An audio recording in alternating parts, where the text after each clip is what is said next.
अगर तुम 4 स्टील की छड़ों के एक एक सिरे को जोड़ दो तो ऊपर से वजन पड़ते ही पूरा ढांचा आसानी से डगमगा सकता है।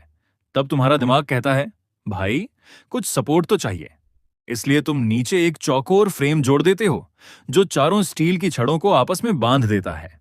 अब ढांचा पहले से ज्यादा भार उठाने लगता है, लेकिन कहानी में अभी ट्विस्ट बाकी है। अगर कोई इस ढांचे को साइड से धक्का दे दे तो नीचे वाला चौकोर फ्रेम आसानी से टेढ़ा होकर आकार बदल सकता है।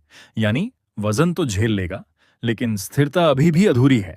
तभी तुम्हारे अंदर का इंजीनियर फिर जाग जाता है। तुम चौकोर फ्रेम के कोनों के बीच तिरछी स्टील की 2 छड़ें लगा देते हो। अब पूरा चौकोर हिस्सा कई त्रिकोणों में बदल जाता है। और बस, जादू यहीं छिपा था, क्योंकि चौकोर आकार आसानी से बिगड़ सकता है, लेकिन त्रिकोण अपनी आकृति बदलने नहीं देता।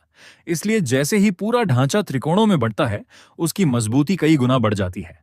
अब तुम इस आइडिया को असली इंजीनियरिंग में लागू करने का फैसला करते हो। सबसे पहले पुल के ऊपर 2 पिरामिड जैसे ढांचे खड़े करते हो, लेकिन सिर्फ 2 पिरामिड बना देने से भी पूरी संरचना पर्याप्त मजबूत नहीं बनती। तब तुम दोनों पिरामिडों के समान बिंदुओं को स्टील की छड़ों से आपस में जोड़ देते हो। अब पूरा ढांचा जहां भी देखो त्रिकोणों से भरा हुआ होता है। ऊपर त्रिकोण, नीचे त्रिकोण, दाएं त्रिकोण, बाएं त्रिकोण। ऐसा लगता है जैसे पूरी संरचना ने चौकोरों से दोस्ती तोड़कर सिर्फ त्रिकोणों की पार्टी रख ली हो। अब वजन कहीं भी पड़े, बल पूरे ढांचे में बराबर फैल जाता है और संरचना बेहद मजबूत बन जाती है। फिर तुम इसी यूनिट को बार बार आगे बढ़ाते जाते हो। एक जोड़ो, फिर दूसरा, फिर तीसरा।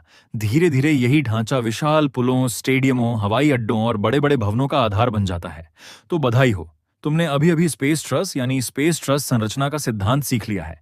एक ऐसी इंजीनियरिंग तकनीक जो सिर्फ त्रिकोणों की ताकत से भारी ढांचे को भी मजबूती से संभाल लेती है।